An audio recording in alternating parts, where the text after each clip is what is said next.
30 பேரையா? அடி சிரிக்கி மக சிரிக்கி. 30 பேரை கடிச்சு தெரிஞ்சு மறுபடியும் என்ன சூன்னு சொல்ல சொன்ன? கருப்பா இருக்கிறத கடிக்காதுன்னு நினைச்சு சொன்னேன். கருப்பா இருக்கவன கடிக்காதா?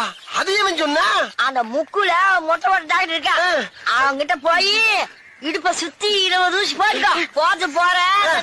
தாடிக்காரன் முன்னாடி சுமாரா இருக்கான்னு சொல்லி அப்பப்ப கடை பக்கம் போனோம்னா அடிச்சு பெண்டை கட்டி நம்ம சூப் எடுத்து வாங்கி போட்டுருக்கு.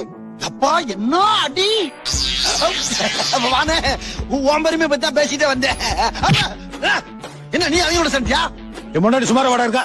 சும்மா காய்ச்சி நானே சொன்னேன். அந்த கவலையில தான்டா காலம் பூரா வாழ்ந்துட்டு இருக்கேன். அதை ஏன் அடிக்கடி ஞாபகப்படுத்துறீங்க? சரி விடு, அதான் குழந்தையாட்ட பேச்சுவார்த்தை நடத்திட்டு இருக்கல, அப்புறம் என்ன? தெரிஞ்சு வச்சா உனக்கு? தெரியும். அப்படியும் குழந்தையாட்ட என் பெருமையை பத்தி சொல்லுவீங்க.